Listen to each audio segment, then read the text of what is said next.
Hey, friends, welcome to another episode of Notes from the Edge. I am your host, Lacy, and this is the place where we have the conversations we should have been having all along. Guess what? You're probably not talking about it, but we're going to talk about it today. And today's guest is Daniel Sterling. And what happens when a man spends his life chasing achievement, recognition, the next version of success, only to discover what was really important was the few inches between his head and his heart. Today's guest is a writer, memoirist, speaker whose work explores relationships, communication, male isolation. We want to dig into that and what it takes to raise boys into emotionally whole men. Daniel grew up in the early years in the wild west of Aspen, Colorado, where risk became second nature. He pursued success through professional alpine ski racing, reaching the top 10 in the U.S. before moving into television news, broadcasting, screenwriting, and filmmaking. But the recognition he believed would bring fulfillment ultimately left him disillusioned and searching for something he could not yet name. And it looks like we lost Daniel. So I'm going to finish telling you about Daniel while he comes back into the studio. Okay, friends? After emotionally cratering in midlife, I love this, that men crater too in midlife. Daniel crossed paths with a remarkable mentor who introduced him to self study, personal accountability, and a more examined way of living. That relationship helped him confront destructive patterns and reconsider ideas. His first book is Hungry, a memoir of self discovery, furthering of a soul, and evolution of spirit. It's candid, it's humorous, and we are going to wait for Daniel to come back into the studio. Let me see what happened.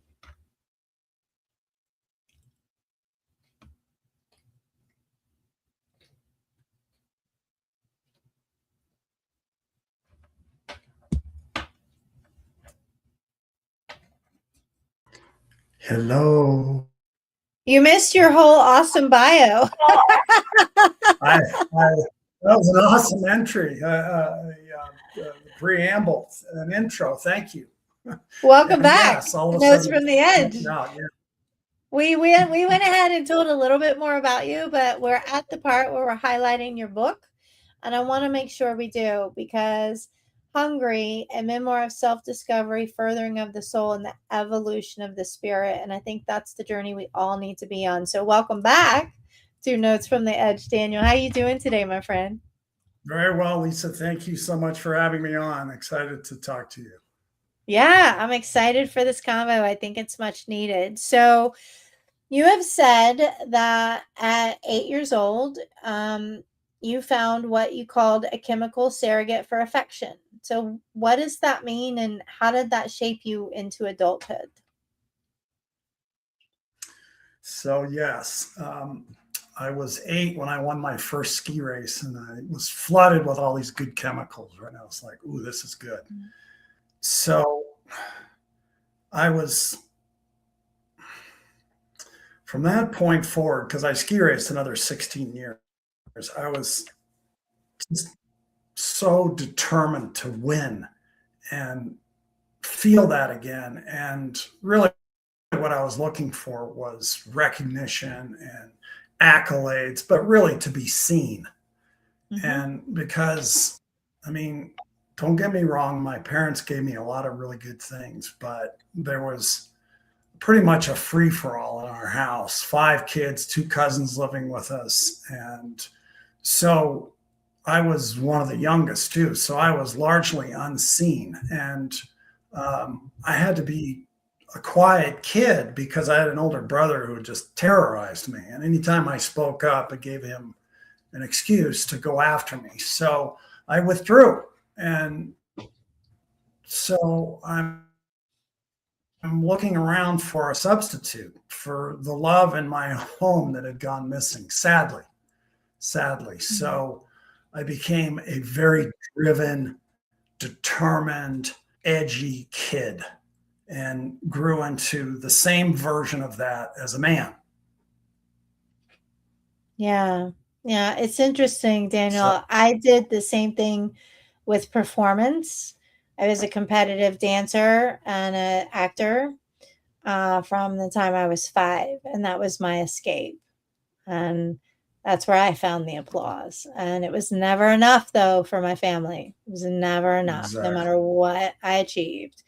And I did that well into adulthood until I hit a total mental collapse. So, but that's a story for another day. So, you used that drive to become a top alpine ski racer in the country and later pursued broadcasting, filmmaking, public visibility.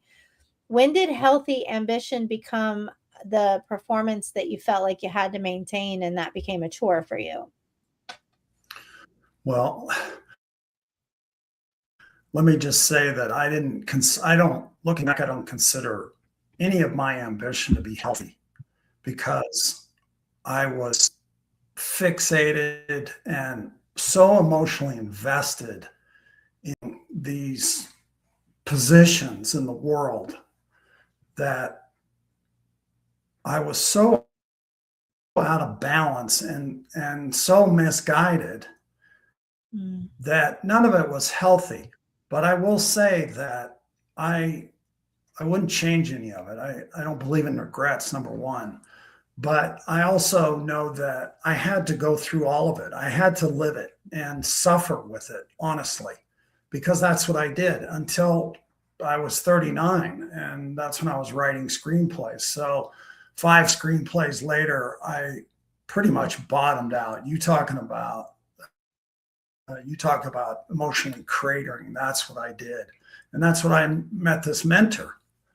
And she began to talk to me and slowly began to reframe my entire life in the best way possible. But I look at those first 30,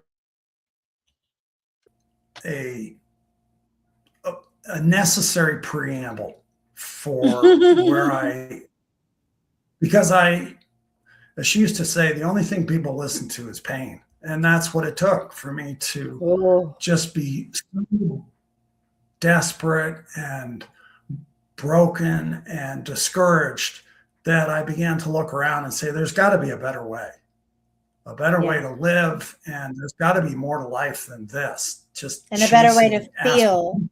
right? Yes. Yeah. Oh, yeah. Yeah, a better way to feel about yourself. Yeah. Absolutely. Because eventually, so I find it so fascinating because you describe this emotionally cratering in midlife, right before you got your mentor. And I love that because I'm going through menopause right now, and it's the biggest neurobiological transition any woman goes through in her life. We don't talk about it enough. Um, and it has transitioned everything, my boundaries. I mean, it changed me on a cellular level. And I think it's important to know that men go through a version of that too at times. So talk to us about the collapse and how she didn't come into your life by accident. That was serendipitous at the least. So talk to us about the collapse and then how she appeared for you. So I am convinced that there is some higher power that's been looking out for me, honestly, because the way I met her was all these moving parts. Um, I was living in Southern California, and the final straw there, I mean, I was broke, behind on rent, actually, and couldn't get a job at Blockbuster Video, of all places, Mm, because I thought, well, learn about movies. I watch a lot of movies. It'll help me screenwrite.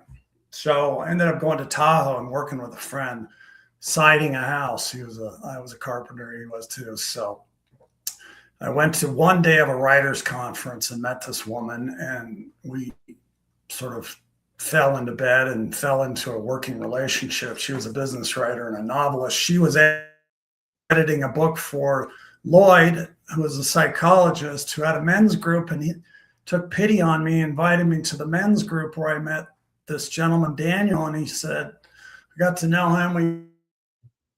We became friends, and said, "You should meet Glad. She's amazing." And I said, "Sure, why not?" And I said, "What's amazing about her?" She said, "Well, she sees everything. She's conscious." And I thought, conscious?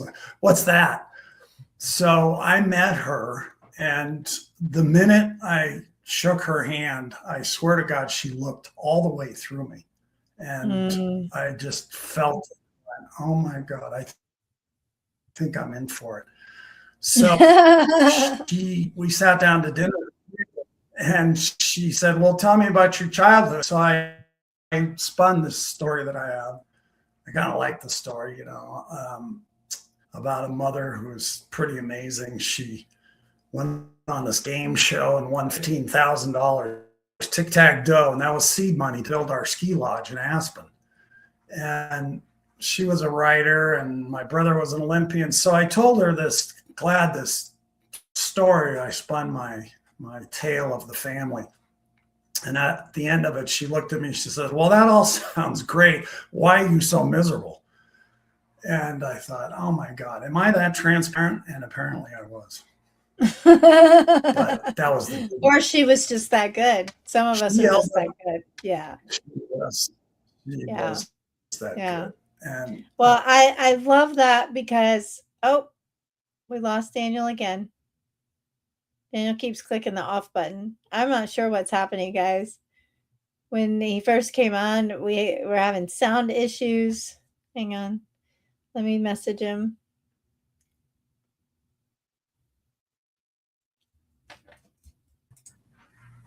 What's up? We're waiting for Sorry about that. Don't know what's going on, but here we are. We're good. Well, it's the energy, right? Maybe it's the energy that we're putting out today. So, okay, I want to talk about this because this is at the core of how you work with people and what you teach. You call the distance from the head to the heart one of the longest distances you have ever traveled, and you kept living primarily from your head. So, what helped you get embodied and into your heart finally as a man? Love it. Great question. So,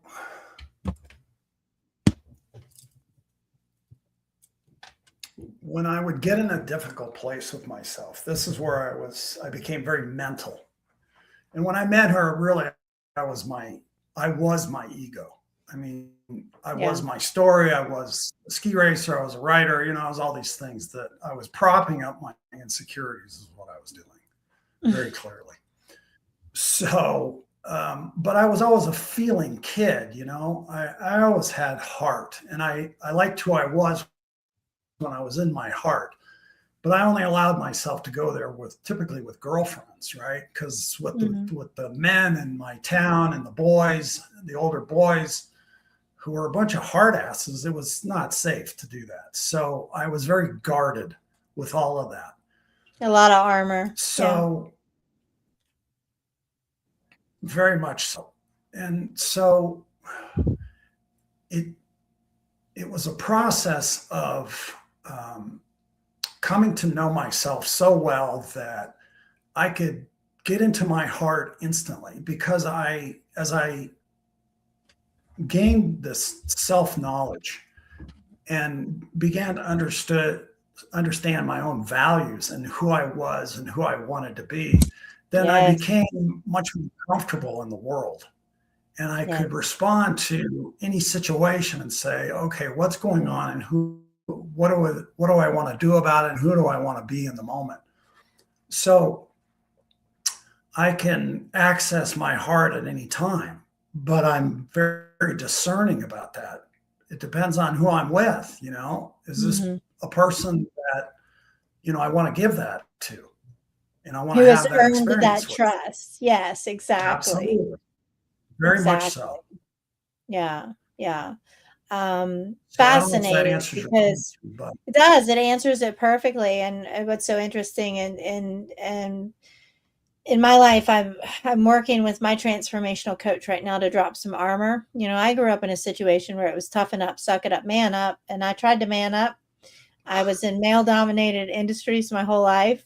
I got a lot of armor up, but it would be vulnerable with the wrong people, people that were not safe. And boy, oh boy, that can make you not want to do it. So, Yeah. friends, Yes. when you drop your armor for the first time, make certain that it's with somebody who has earned your wisdom and your trust, you Very know, much. And through proving Lisa, that. Lisa, you touch on something that I think is a really important issue.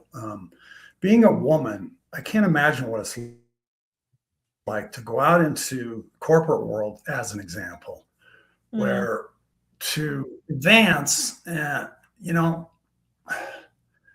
I feel like in many ways you got to become very male. And I yes. hear stories about women that want to just come home and put all that down Yeah. and be taken care of a little bit, be nurtured, loved, cared about.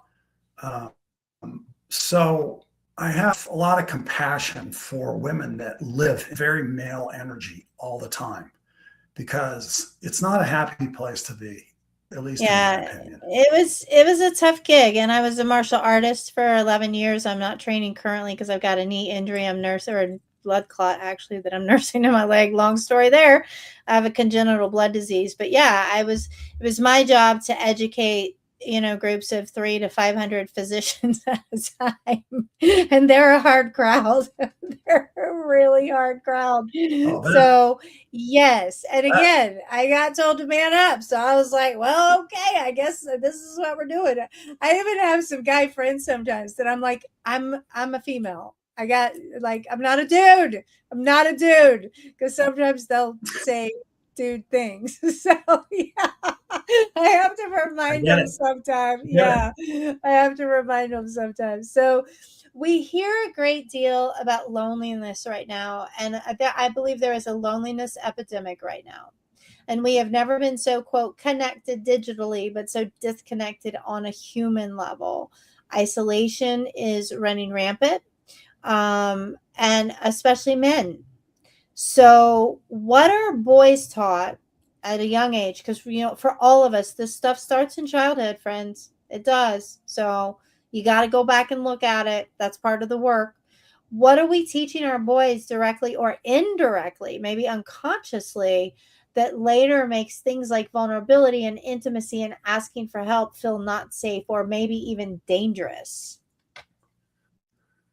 A huge topic, and I'm writing about it now.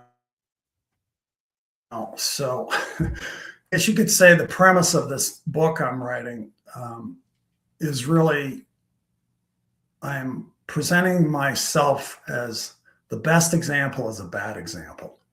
So, my childhood, you could look at it and say to parents, don't do that because, you know, I joke about Aspen, but back when I was growing up, there was something in the water, I swear to God, because there was a lot of hard ass fathers and sons, and it was treacherous. Uh, Mm, a lot of male aggression and tying poor kids to taping them to the flagpole at Halloween. That was one of our traditions. And it's like, it's just horrendous. So I would never presume to speak for anyone else or what it is that they're doing to boys today, but I can only speak from my own experience, and that is that we got to have parents that are in balance, and so the kid needs the And boy also specific. know your children, know who they are, right? Well, If yeah, if they are a yeah, little more sensitive, if they are a little more emotional. My current husband, we're in the South. We're in the South, and he is a very sensitive soul. He is very emotionally intelligent, and he was a classically trained guitarist since he was 5 years old, but they made him play football, forced him to play football. He was a small kid, but that's what you did down here. You play football, right? So just something that simple is an example of not knowing who your kid is, right? He didn't want to yeah, do it. It hurt. It scared him. He was little, yes, in a yes, position that was painful. And all he wanted to do yes, was play his Metallica on his guitar, right? He wanted to be in the band. So I think it's important to know our children as humans outside of us. Does that make sense? Right? Yeah. Well, yeah, I mean that's setting a low bar for the love of God. I mean, um, if we're gonna have kids, we gotta raise them. So that means engaging with them. It's like, what is it that you really want to do? So Yeah. your poor husband was forced to play football. My mother signed me up for piano lessons after school when I was without a packed lunch. So second, third grade, I was starving in school all day and then having to walk 3 blocks for piano lessons, still so hungry I couldn't see straight. Mm, And nobody paid attention. My mother certainly did not and did yeah. not properly feed me. So I suffered just as your husband suffered in a Yeah. different way, but the end result was the same. And that is my mother did not see me or my needs. And Yes. that's a tragedy. Yes. So we And got to it do better. affects your relationship choices and relationship behaviors well into adulthood. So, you Without know, question. yeah. And so in our relationship, I think it's the first time for both of us that we can fully be ourselves without having to wear any mask at all. And it's so lovely, man. It's so freeing because you don't have to think. It's one less thing That's to right. think about. Well, yeah, when I trust this person that they're not going to trample this disclosure, this very vulnerable disclosure that I'm about to make to them. That's Yes, everything. Once that that's trust is everything. established, then two people can really soar in a relationship. Yeah, I yeah, know. exactly. Well, you are writing about this. I'm so excited. You are writing about raising boys into whole. I love that whole balanced men, and balancing the masculine and feminine. I love that too. What do parents, mentors, and men themselves do differently, if we want not only men to heal as adults now, but to prevent boys from having to heal when they're 50 years old? So I would just return to what we were just talking about, and that is that both parents engaging the boy. And Yeah. if they pay attention, they're going to know what's important to them, what upsets them, what they really want to do in this life and this young childhood, and give them the freedom to do that And and ask and give them encourage, choices. Yes. ask, not an interrogation, but a genuine interest. What is it that interests you? And then I think it's really important to celebrate effort, not results, but Oh, you know, yeah. I was so impressed by how hard you worked on that project. I mean, for a kid to hear that, man, what kid wouldn't want to hear that? Yeah. So I never heard it, and I never heard it until I was 40 years old. So to nurture a boy in that way, they grow up into a young man who goes out into the world so much more sure of themselves, Mhm. quietly confident in who they are, and with no need to impress, and this swirl of insecurities that drive young people crazy. They don't have to deal with that. They're still figuring things out. Their brain is still forming, Right. but they have so much of a better sense of themselves that they are so far ahead of everybody else. It's incredible. So it honestly doesn't take a lot. It takes nurturing and rigor and guidelines and structure and love and support. So these And masculine effort. and feminine Yeah. and effort without question. And it actually shouldn't even be said. I mean, effort on the part of the parents. Mhm. So be engaged in who they are and what they want. I love that, engaged. I love that word, Daniel. Be engaged, be curious, ask questions to get the genuine answers, and then honor the answers that you hear. I love that. Now, talk to me about the balance between the masculine and feminine in boys and men. So, this may not be the most politically correct thing to say. We're on a show called Notes from the Edge. I don't You're think there's safe. any. Good. So I think that having a little fear of the father is probably a good thing because it calls kids to attention. It's like, ooh, I don't want to disappoint him. And I know if I go with my friends and do this bad thing and break these windows and or steal this, I know he's going to be pissed. And do I really want to live with that consequence? The disappointment that I would see on his face. I think that's healthy. Yeah. So, they get from the mother the warmth and the love and the support, not the hovering, God forbid, and the wanting to fix everything for them. I mean, kids need to fall and fail and get up and fall and fail and get up again and struggle and look to their parents to say, am I okay? And the father says, you're good. Go and play with your friends. And if it's bad enough and they need the mother and it's, a cut, it's serious and it's band-aids and a little first aid. Yeah. But put them back in the game and let them figure this out on their own. Well, because what happens if you hover and you do everything for them, guess what you get? You get a human being. I know this firsthand. You get a human being that does not know how to make decisions for themselves. Yep. And problem solve. Yep.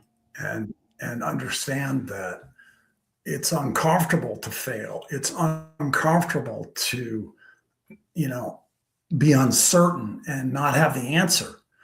But to work through that, on the other side of that is pride in oneself and assurance and the thought that I can get through this because I got through these other 10 things that I just did. So I have great faith in me. And faith in yourself. Personal empowerment. That actually is evolution. That's what it's supposed to look like. Yeah. I love that. I love that. Yeah. If we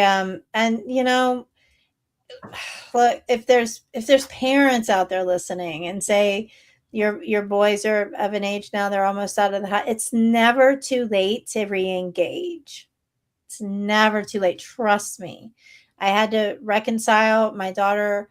I had 3 years in the house of me in recovery, and we learned a lot during those 3 years. So it's never too late to re-engage with your children. It's not. But guess what? You got to work on you. You got to work on you. So you're coming at them as a whole person to help them be a whole person. That's right. Yeah. Yeah. You got to work on you. Yeah. So go ahead. I was going to say that for a parent to go and take ownership of some way that they failed their kid, there's a lot of power in that. And it releases everybody involved. It's like, I'm very sorry that, I divorced your father. And here was my role in it. Here's what I did. And I'm very sorry that I handled you this way. I'm very sorry that I handled my business this way. I was doing the best that I could in the moment, but I owe you an apology. Yep. Goes a long way. And then changed behavior. Well, yeah, that we have to follow up and, be that person now. It's like, I'm not going to do that anymore. I'm not going to be that person in your life. So, because languages, an empty apology, that doesn't do anybody any good. So the behavior is everything. We've got to follow up and be that person. Because words are just words until they're actions. Words are just words until they're actions. So, well, Daniel, where can people find your book? When's it releasing? When's the new book releasing? Well, that's a nice thought. And I wish I could tell you. The memoir is finished, and I'm shopping it to literary. It's 152 of them actually. So and publishers as well. So it's a hard nut to crack, and so I'm Yeah. learning that social media presence is the secret. So there's no book out yet, but I'm working on it. Believe me, and in the process writing one. So. Uh, you can find me. I have a Substack. I've written, starting to write newsletters, which are excerpts from the books, which is kind of fun. And I'm learning. Exciting. AI is actually teaching. So Substack is Daniel Sterling Writer, and Instagram is Daniel Sterling Writer. And the Okay. website, the author of the website is daniel-sterling.com. So All right, I'm guys, out you there don't in have the to write world. that down. We'll make sure you have all the links right here. We'll pull all the links where you Thank can you. just click directly on them. So we just wanted you to say it, but yeah, we make sure you guys just listen. Don't we'll have clickable links for you. Well, Daniel, before we close out, we always ask our guests 2 questions. Are you ready? I'm ready. All right. In your own life, what did you perform in order to survive? And what did dropping that role, mask, or performance do to improve your life or change it? What do you to survive? That's your first question. What did you perform in order to survive? Ah, And what did dropping that role, mask, or performance do for you? great questions. So I mentioned before that I was my ego. I was a ski racer. I was, on television doing all this crazy stuff as an outdoor reporter. And, and then I was a screenwriter. And so that's how I self identified. That, I guess you could call it a performance because it was.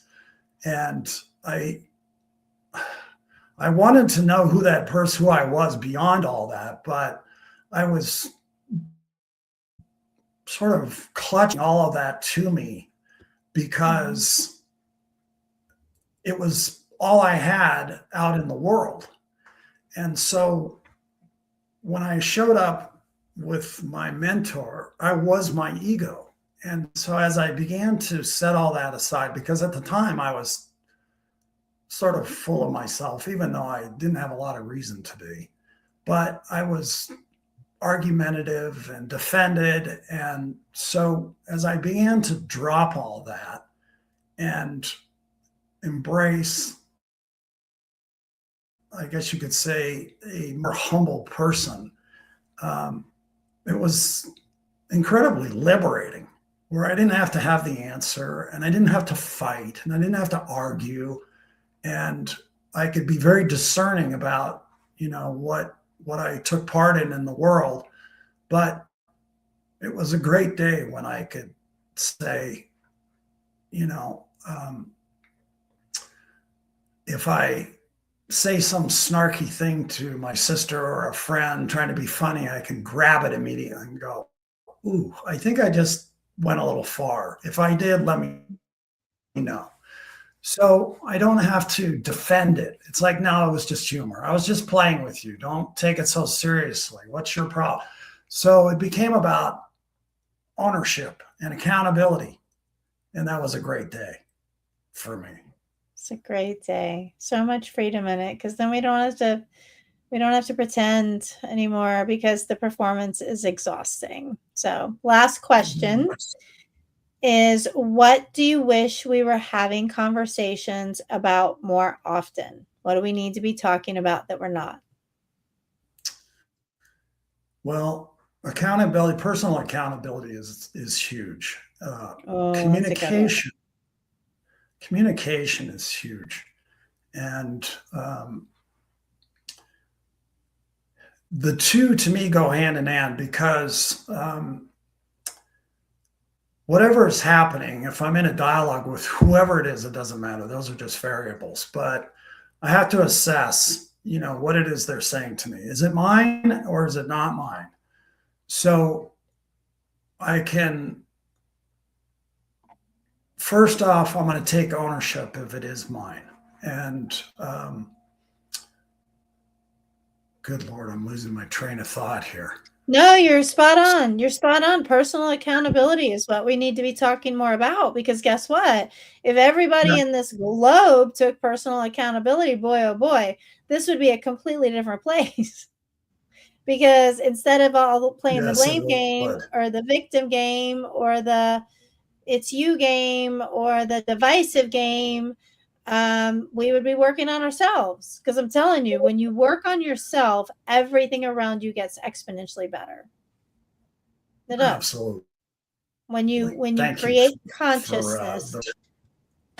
yeah, and Yeah. consciousness. You talked So about awareness, yeah, very much so. Yeah, I have to know myself and, you yes, know, my blind spots, my defenses, all of that. So when I become less defended, then I'm going to be a much more pleasant person to be in company with. I mean, it's really pretty simple. there. It's But simple, but when it's hard in application. hard, hard to do it, yeah. So Yeah, yeah, if well, you can put down the defenses and take ownership of whatever it is that I've done that where I've stepped in it or gone too far, take ownership of that, and it starts to change my life in really great ways they're amazing where I don't ways. have to defend it and accusatory, and it's all about the other person. So Yeah. I go in first. Yeah, apologize first, be of service. Yeah, own your stuff. Know what's yours. I love it. I love all of it. Well, Daniel, thank you so much. Guys, you don't have to write his stuff down. We're going to put the links right here where you can just click everything. Daniel, we're excited to see when, not if, the new book gets signed by an agent and then into publishing. In the meantime, guys, you can find him on his socials and his website. And don't forget, ask yourself, what did you perform in order to survive? And what do you think dropping that role masker performance would do to improve your life? I'm Lisa Lacy, and when you find the answer to that, welcome to the edge. Thank you so much, Daniel. Thank